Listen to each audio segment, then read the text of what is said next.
आमदार आणि पुण्यातील काँग्रेस नेते रवींद्र धंगेकर हे एकनाथ शिंदे यांच्या नेतृत्वाखाली शिवसेनेत प्रवेश करणार अशी चर्चा रंगली आहे। रवींद्र धंगेकर यांनी नुकतीच एकनाथ शिंदे यांची भेट घेतली आहे। आता या भेटीसंदर्भात त्यांनी स्पष्टीकरण दिलंय। काल मी माझ्या कामासाठी एकनाथ शिंदे यांना भेटलो। माझं व्यक्तिगत काम होतं, कामानिमित्त मला त्यांना भेटायचं होतं। पक्षात जाण्याविषयी काही चर्चा झाली नाही असं रवींद्र धंगेकर म्हणाले।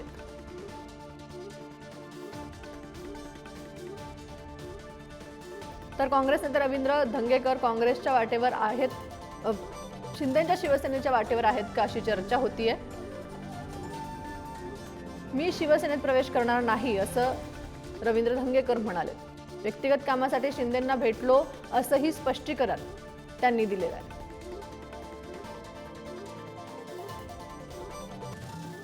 माझ्या कामासाठी मी त्यांना भेटलो।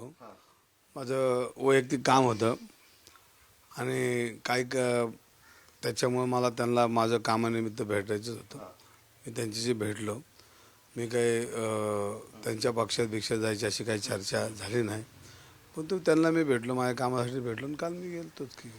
पक्षप्रवेश करणार अशी चर्चा नाही, मी आता कुठं घरात बसलोय। पक्षप्रवेश असं काय नाही, असं काही ठरलेलं नाही।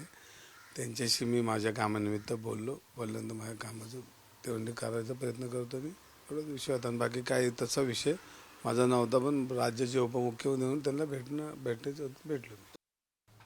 काही लोक राजकारणात व्यावसायिक असतात, सत्ता ज्याची असेल त्याच्याप्रमाणे वागणारे काही लोक असतात।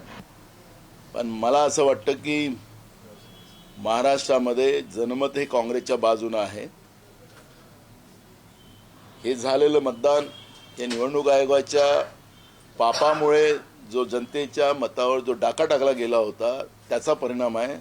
आजही लोकांना काँग्रेसच्या नेतृत्वातलं सरकार महाराष्ट्रात अपेक्षित आहे आणि राहणार आहे। त्यामुळे कोणी काय निर्णय घ्यायचा तो त्यांचा विषय असतो, पण मी या ठिकाणी एवढं सांगेल की महाराष्ट्रामध्ये पुन्हा काँग्रेसचं सरकार बहुमतानं राज्यामध्ये उभं होईल। धंगेकर तुमच्याकडे येणार आहेत का? कारण चर्चा ऐकायला मिळते की शिवसेनेत प्रवेश करतात। अरे इतका मोठा नेता आमच्याकडे नको बाबा।